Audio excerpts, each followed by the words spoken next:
Hello friends, welcome back to my channel Gyan Sankalp. तो friends, ये मैं आपको हिस्ट्री मध्यकालीन भारत से रिलेटेड एमसीक्यू, भारत पर मुस्लिम राज्यों का जो आक्रमण हुआ था, अरबों का आक्रमण, उससे रिलेटेड एमसीक्यू का पार्ट 1 ऑलरेडी मैंने डाल रखा है। ये इसका पार्ट 2 है। अगर आप वो वीडियो नहीं देखे तो आप उसे भी देख लो। आगामी एग्जाम कोई भी आप देना चाहते हो उसमें काफ़ी हेल्प करेगा। किसी भी स्टेट का टीजीटी पीजीटी दे रहे हो हिस्ट्री से तो आपको हेल्प करेगा। और अगर चैनल पे पहली बार आए हैं तो प्लीज़ चैनल को सब्सक्राइब कर लेना, बेल आइकन को प्रेस करना, ताकि जब भी मैं वीडियो डालूँ तो आपको नोटिफिकेशन मिल जाए। तो स्टार्ट करते हैं आज का क्लास। आज की क्लास का फर्स्ट क्वेश्चन है, पैगंबर हज़रत मोहम्मद का जन्म हुआ था। तो उनका जन्म हुआ था 1570 ईस्वी में। ठीक है। मक्का सऊदी अरब स्थित है। यहाँ पर 570 ईस्वी में इस्लाम धर्म के प्रवर्तक हज़रत मोहम्मद का जन्म हुआ था। इसी कारण यह स्थान मुस्लिम अनुयायियों के लिए पवित्र तीर्थस्थल है। और उनकी मृत्यु 632 में हुई थी। मक्का कहाँ पे है? तो मक्का सऊदी अरब में है। ऑप्शन नंबर डी, ये एमपीपीसीएस में आया हुआ है। हिंद भारत की जनता के संदर्भ में हिंदू शब्द का प्रथम बार प्रयोग किया गया था, अरबों के द्वारा किया गया था। तो ऋग्वेद में भारत कबीलों के नाम पर इस देश का नाम भारत पड़ा। परंपरा अनुसार दुष्यंत के पुत्र भरत के नाम पर हमारे देश का नाम भारत पड़ा। कुछ विद्वानों के अनुसार ऋषभ देव के ज्येष्ठ पुत्र भरत के नाम पर इस देश का नाम भारत पड़ा। ईरानियों ने इस देश को हिंदुस्तान का, ये भी कई बार आता है, किसने इसको हिंदुस्तान का ईरानियों ने कहकर संबोधित किया। यूनानियों ने इसे इंडिया कहा। हिंद की जनता के संदर्भ में हिंदू शब्द का सर्वप्रथम प्रयोग अरबों द्वारा किया गया। ठीक है। Next question, question number 4, Bharat पर पहला मुस्लिम आक्रमण कब हुआ था? तो 711 में। भारत पर पहला मुस्लिम आक्रमण 711 ईस्वी में अरब आक्रमणकारी मोहम्मद बिन कासिम के नेतृत्व में हुआ था।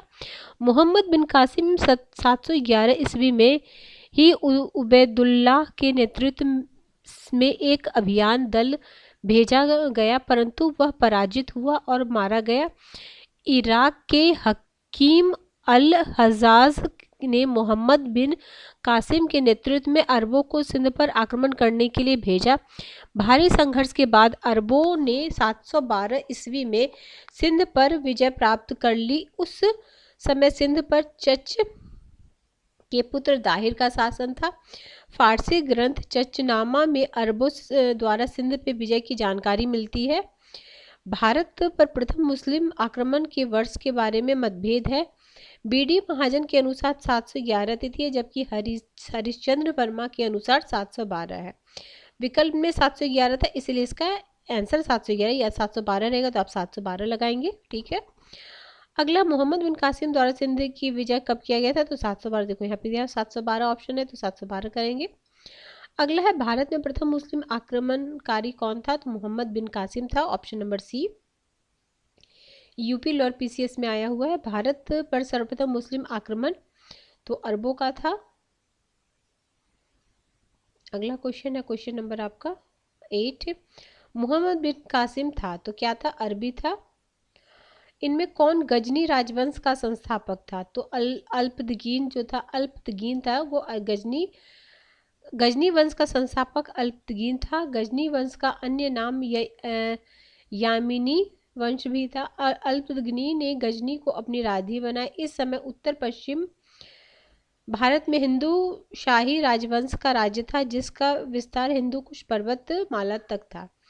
आगे है, मोहम्मद गजनवी ने भारत पर 17 बार आक्रमण किए। वह भारत में अस्थायी मुस्लिम शासन की स्थापना करना चाहता है। तो इसमें क्या कर सकते, देखो वो धन लूटने के लिए आया था, तो इसका ए तो सही होगा बट आर गलत होगा। वो यहाँ राज करने नहीं आया था, मुस्लिम शासन स्थापित करने नहीं आया था। देखो सेम ही क्वेश्चन। अगले पेज पे चलते हैं। ठीक है।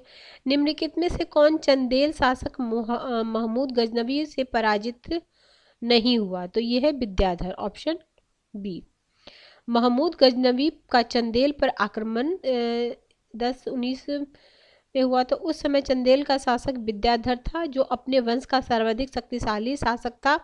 मुस्लिम स्रोतों से पता चलता है कि विद्याधर एक महमूद के बीच किसी नदी के किनारे भीषण युद्ध हुआ, किंतु उसका कोई परिणाम न निकला। इस युद्ध में विद्याधर ने राजनीतिक सूझबूझ का परिचय देते हुए युद्ध स्थल युग न होने के कारण रात्रि के अंधकार में अपनी सेना को हटा लिया। महमूद गजनबी भी लौट गया।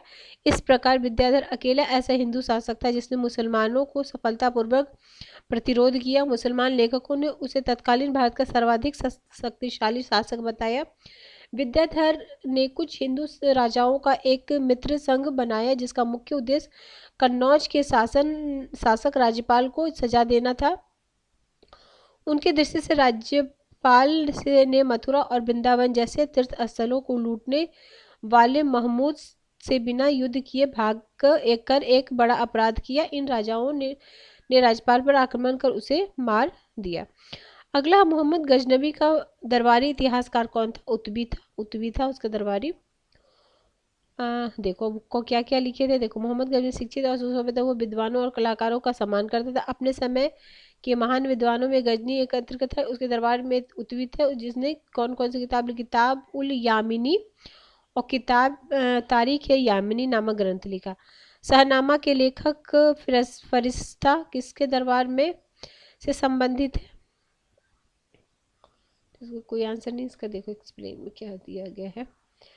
अच्छा, क्योंकि शाहनामा का लेखक फिरदौसी है, ये वही गलत दिया था। ठीक है, अगला चलते। शाहनामा का लेखक फिरदौसी। Option B. पुराणों का अध्ययन करने वाला प्रथम मुसलमान कौन था? तो ये था अल-बरूनी। अगला है, महमूद गजनबी के साथ भारत आने वाला प्रथम इतिहासकार कौन था? मोहम्मद गजनबी के साथ सबसे पहले आए थे Al-Biruni. Option B. Al-Biruni Bharat में आया था 11वीं शताब्दी में। निम्नलिखित कथनों में से कौन अल-बरूनी के संबंध सही नहीं है? तो सही नहीं है, वह एक धर्मनिरपेक्ष लेखक था, ये सही नहीं है। निम्नलिखित में से किसने मोहम्मद गजनी के हमले के बाद सोमनाथ मंदिर का पुनर्निर्माण कराया? तो भीमदेव ने। तो मोहम्मद गजनवी के सोमनाथ मंदिर पर आक्रमण 1026 के समय था। यहाँ का शासक भीमदेव था। भीमदेव प्रथम। महमूद ने मंदिर में अतुल संपत्ति लूटकर वापस लौट गया। महमूद के जाने के बाद भीमदेव प्रथम ने सोमनाथ मंदिर का पुनर्निर्माण कराया। किसने यह एक तरफ संस्कृत मुद्रालेख के साथ चांदी के सिक्के निर्गत किए? तो किसने किए हैं? ऑप्शन वो क्या नाम है इनका? मोहम्मद गजनबी। ठीक है,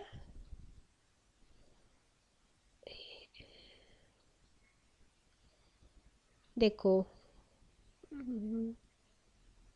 संस्कृत मुद ठीक है, इसका हो गया भी।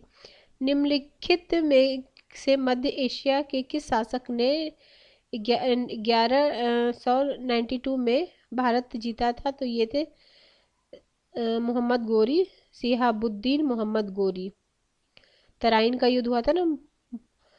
तो पृथ्वीराज, देखो, मध्य एशिया के शासक सियादुद्दीन मोहम्मद गोरी ने 11 में भारत जीता। सिहाबुद्दीन मोहम्मद गोरी प्रथम आक्रमण 1175 में मुल्तान पर हुआ था। 1205 में हुआ बराबर साम्राज्य विस्तार अथवा पुनर्विजित राज्य की रक्षा के लिए भारत पर चढ़ाई करता रहा। उसने 1175-76 मुल्तान और उच्च पर आक्रमण किया। 1178 में गुजरात पर आक्रमण किया। 91 में वो पृथ्वीराज चौहान के साथ तराइन का प्रथम युद्ध लड़ा। फिर 92 में तराइन का दूसरे युद्ध में पृथ्वीराज की हार हो गई है। जो तराइन के 2 युद्ध हुए हैं, 1191, 1192। तो 92 में पृथ्वीराज का पराजय हो गया। महमूद गोरी सबसे पहले किससे पराजित हुआ था? तो भीम सेकंड से। अगला है, पृथ्वी मोहम्मद गोरी और क्या है? बिल्कुल सही, साफ नहीं है, रहने दो इसको। अगला है, निम्नलिखित में कौन सा मोहम्मद गोरी द्वारा चंदावर के युद्ध में पराजित हुआ? वही जयचंद, वही ऊपर भी वही था। अगला 1192 में चंदावर के युद्ध में मोहम्मद गोरी किसने पराजित किया? ये भी इंपॉर्टेंट क्वेश्चन है, जयचंद। युद्ध जिसमें भारत में मुस्लिम शक्ति की स्थापना हुई, तो तराइन का द्वितीय युद्ध। निम्नलिखित नामों को कालक्रमानुसार व्यवस्थित कीजिए। ये पिछले में भी था ये क्वेश्चन उसमें टीजीटी या पीजीटी किसी में आया था। ये कब कहाँ आया हुआ है? ये आपका यूपीपीसीएस में आया हुआ है। तो इसका ये सेकंड होगा। ऑप्शन भले अलग होगा, सबसे बाद में होगा आपका चंगेज। सबसे पहले होगा मोहम्मद गजनी, देखो सेकंड, सबसे पहले सेकंड, थर्ड, वन, फोर्थ, ठीक है। अगला है, किस मुस्लिम शासक ने सिक्के पर देवी लक्ष्मी की आकृति कराई थी? तो मोहम्मद गोरी ने। भारत में मोहम्मद गोरी ने किसको प्रथम अक्ता प्रदान किया था? तो ये कुतुबुद्दीन ऐबक को। अगला है, मोहम्मद गोरी ने किस दास को बंगाल एवं बिहार पर विजय प्राप्त की थी? तो ये बख्तियार खिलजी। अगला है आपका, बिहार का प्रथम मुस्लिम विजेता कौन है? बख्तियार खिलजी। नालंदा बिहार का विध्वंस मोहम्मद बख्तियार खिलजी, ऑप्शन ए। फिर है, कथन कारण भारत पर तुर्की आक्रमण सफल हुआ। उत्तर भारत में राजनीतिक एकता नहीं थी। तो दोनों सही है और सही स्पष्टीकरण है, ठीक है। ठीक है, इसमें 34 क्वेश्चन थे उससे रिलेटेड। नेक्स्ट क्लास में हम अब पढ़ेंगे दिल्ली सल्तनत, ठीक है। तो पहले मैं आपको घटना चक्र से कराऊंगी, जिसमें टीजीटी पीजीटी अदर स्टेट से टीचिंग एग्जाम में आए हुए क्वेश्चन है। फिर यूपी पीसीएस में जितने क्वेश्चन आए हुए हैं अलग अलग स्टेट के पीसीएस में, वो वाला करा दूंगी। दोनों पार्ट्स दोनों बुक से करा दूंगी और साथ साथ मैं उसे भी करा दूंगी, लूसेंट से करा दूंगी। तो आपके पास काफ़ी अच्छे ये क्वेश्चन के कंटेंट मिल जाएंगे और साथ ही साथ जो एक्सप्लेन वाला पार्ट होगा मैं एक्सप्लेन भी करा दूंगी। तो इससे आपका टॉपिक भी रिवाइज हो जाएगा अच्छे से और साथ में साथ बहुत सारे एमसीक्यू भी सॉल्व हो जाएंगे। तो ठीक है फ्रेंड्स, तो आपको काफ़ी हेल्प करने वाला ये क्लास है। इससे पहले वाली भी क्लास ज़रूर आप देख लेना। तो हम मिलते हैं नेक्स्ट वीडियो में। Till then bye bye.